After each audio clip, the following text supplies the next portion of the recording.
অবশেষে বাংলাদেশের সাবেক প্রধানমন্ত্রী শেখ হাসিনার পতনের কারণ জানালেন ভারতের নিরাপত্তা উপদেষ্টা অজিত দোভাল। অজিত দোভাল ভারতের জাতীয় ঐক্য দিবস উপলক্ষে আয়োজিত এক অনুষ্ঠানে তার বক্তৃতা দিতে গিয়ে তিনি বলেন, দক্ষিণ এশিয়ার বিভিন্ন দেশের যে রাজনৈতিক অস্থিরতা চলছে এবং অস্থিরতার প্রসঙ্গটি টেনে এনে তিনি বলেন, দুর্বল শাসন ব্যবস্থা অনেক সময় সরকারের পতনের কারণ হয়ে দাঁড়ায়। এবং এই সময় তিনি বলেন যে বাংলাদেশ, নেপাল এবং শ্রীলঙ্কা সহ দক্ষিণ এশিয়ার কয়েকটি দেশে অনানুষ্ঠানিক উপায়ে সরকার পরিবর্তনের পেছনে এই প্রশাসনিক দুর্বলতাই বড় ভূমিকা রেখেছে। অজিত দোভাল আরও বলেন যে রাষ্ট্র গঠন ও নিরাপত্তা রক্ষায় কার্যকর শাসন ব্যবস্থা অত্যন্ত গুরুত্বপূর্ণ।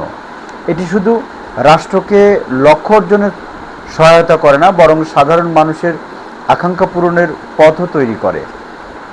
এবং আজকের প্রশাসনের সবচেয়ে বড় চ্যালেঞ্জের কথা, বিশেষ করে রাষ্ট্রের যে চ্যালেঞ্জ, সেই চ্যালেঞ্জের প্রসঙ্গে তিনি বলেন, আজকের প্রশাসনের সবচেয়ে বড় চ্যালেঞ্জ হলো সাধারণ মানুষকে সন্তুষ্ট রাখা। জনগণ এখন আর আগের চেয়ে অনেক বেশি সচেতন, উচ্চাকাঙ্ক্ষী এবং রাষ্ট্রের কাছ থেকে অনেক বেশি প্রত্যাশা করে।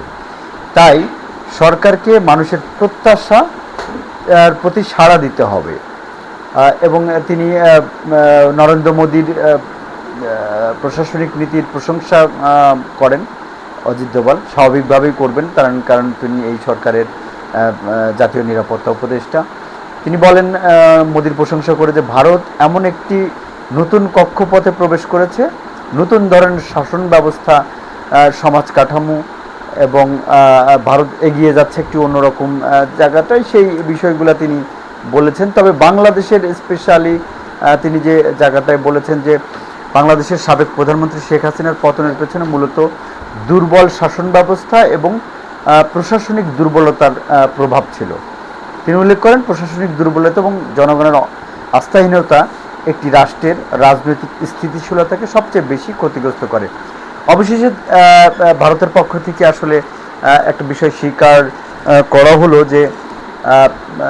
যে বাংলাদেশ সরকারের যে দুর্বল শাসন ব্যবস্থা এবং যে আর কি জনগণের আস্থাহীনতার যে একটা ব্যাপার ছিল, সেটি প্রকাশ হয়েছে এবং প্রকাশের মাধ্যমে প্রধানমন্ত্রী শেখ হাসিনা আর সরকার পতন হয়েছে, সেই বিষয়টি তিনি প্রকাশ করেছেন।